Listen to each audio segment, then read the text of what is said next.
Alright, hello everybody, my name is PonderEyes and welcome back to another honkaistarrail reaction video. This time we have another Myriad Celestia trailer. Was not expecting this at all. I thought we were going to get a JINGLIU character trailer, but apparently not. So whenever we get a Myriad Celestia trailer, it's always connected somewhat to the Aeon, so of course I'm going to be interested in it. There's probably a lot to talk about concerning a majority of these characters that we have so far are connected to the Path of Destruction. You know, in Imbibitor Lunae, we have Blade, and now we have JINGLIU, but there's also Jingyuan, who is on the Path of Erudition. And there's also this one character that we still don't know about yet. We saw her during the 1.4 trailer, and based off of what JINGLIU said about her, she has to pay for her sins. So I'm assuming that this character, she was part of the High Cloud Quintet, but she somehow died. I don't know if that was JINGLIU's fault or it happened in a previous war between the Jianzhou and the Denizens of Abundance. Either way, I have no idea what to expect from this trailer at all, except for JINGLIU's a part of it. So here we go.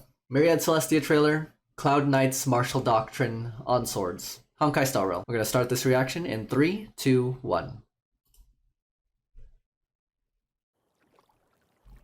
Traveling with you has stirred up my curiosity.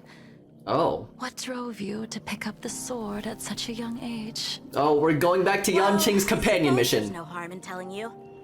At first, it was the general's stories about the previous sword champion. He told me about her unparalleled skills, her unmatched prowess with a single blade. Oh, Jingyuan's telling stories? One day I could earn the title myself. Oh. So, sword champion, yeah. War of renown. I also wanted to live up to the general's expectations and repay him for the gift of his teachings. I see. Where would I be without him? Then you wish to forge deeper ties. Oh, that's young Jingyuan. One day, I'll run into battle alongside my Cloud Knight comrades, defending Luofu and striking down those who threaten us, putting my abilities to their rightful use. Yo, Yanqing is compassionate. He's passionate about all that. What's with all the questions, miss? Why did you choose the path of the sword? Bro is oblivious. He does not know who he's talking to. Shackled by fame and fortune, impeded by bonds and loyalty. Oh. But in the end, the blindfold is off. Beyond such notions. Her red eyes revealed. For the sword is just a sword. I love these animations. They're always so clean. Death. Nothing can tarnish its essence.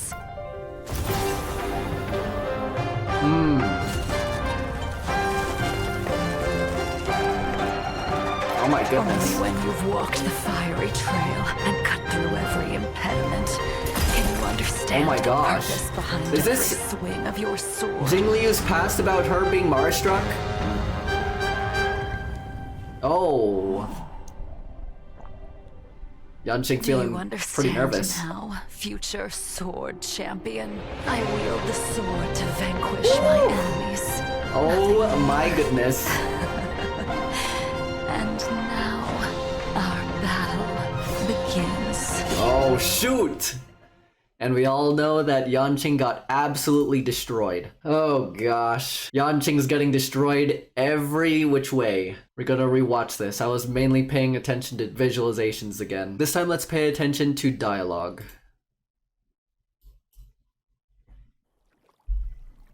Traveling with you has stirred up my curiosity.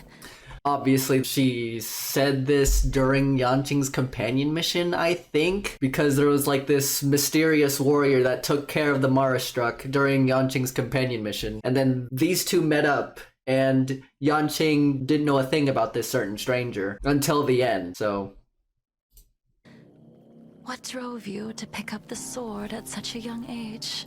Okay. This is the point in Yanqing's companion mission where JINGLIU is asking about why Yanqing wants to be adept with the sword just like his master Jingyuan, who is JINGLIU's student or pupil. And then later in the trailer, JINGLIU says that Yanqing's going to be the future sword champion. So I'm wondering if JINGLIU has some sort of foresight according to her Mara-struck. I don't know if that's an ability that comes with being Mara-struck. I still haven't read Blade's lore yet. I'm assuming probably that Blade has some enhanced abilities because he is Mara-struck as well.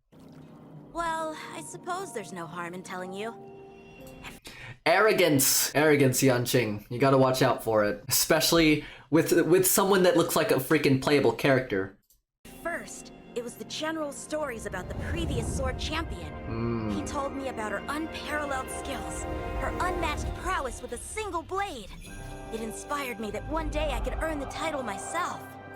I really appreciate Jingyuan giving some hope to Yanqing and becoming the next sword champion, but I still believe that Jingyuan still hasn't told everything about JINGLIU to Yanqing until this companion mission where he's encountering her for the first time. So, it was the allure of renown. So he wants to be famous. Sorry, I keep pausing because I'm trying to figure out the basis of Jingliu's past connecting with Yanqing's ambitions and his connections with Jingyuan, because Jingyuan is literally connecting these two together.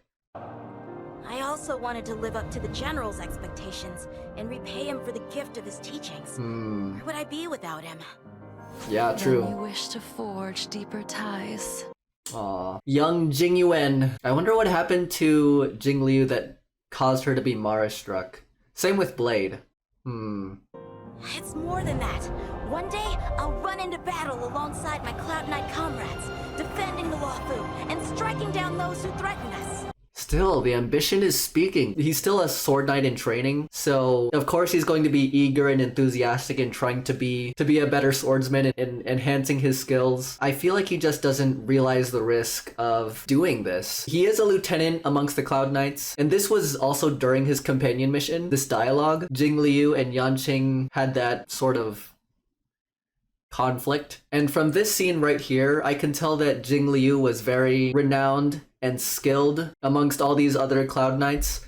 I have no idea where this location is. I'm assuming it's literally just for visualizations. But knowing the Xianzhou, these people live for hundreds or maybe thousands of years. And I assume that JINGLIU is commanding these Cloud Knights into war. Putting my abilities to their rightful use. In the end, it all comes back to fealty. Fealty.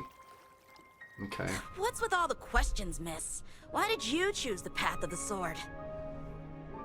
I too was once shackled by fame and fortune.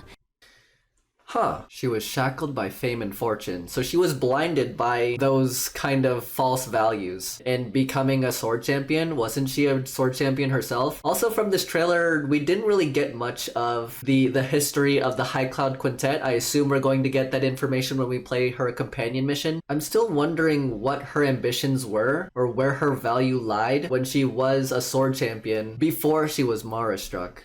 Impeded by bonds and loyalty. But in the end, the sword moves beyond such notions. For the sword is just a sword, an instrument determining life and death. Nothing can tarnish its essence. I wonder if that's one of the characteristics of following the path of destruction.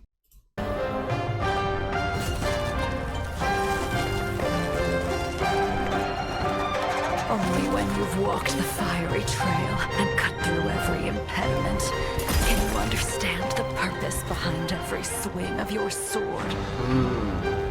Okay, this red blood moon type of stuff is reminding me of the death flowers from Blade's trailer. Wait, what did she say? Only when you've walked the fiery trail and cut through every impediment can you understand the purpose behind every swing of your sword.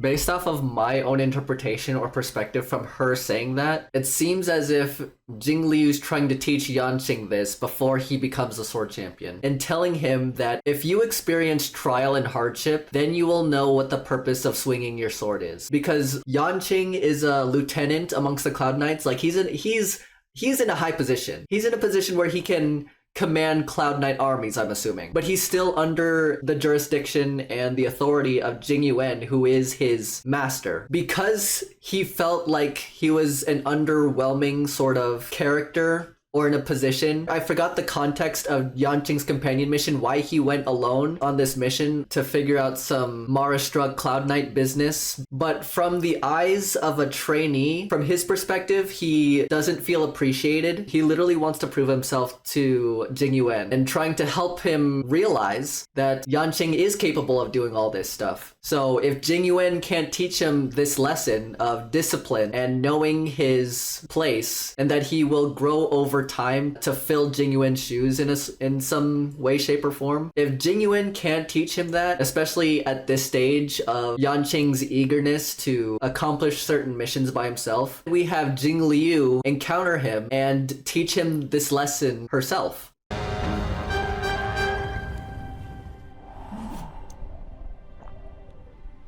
Do you understand now, future sword champion? Oh, I shoot. wield the sword to vanquish my enemies.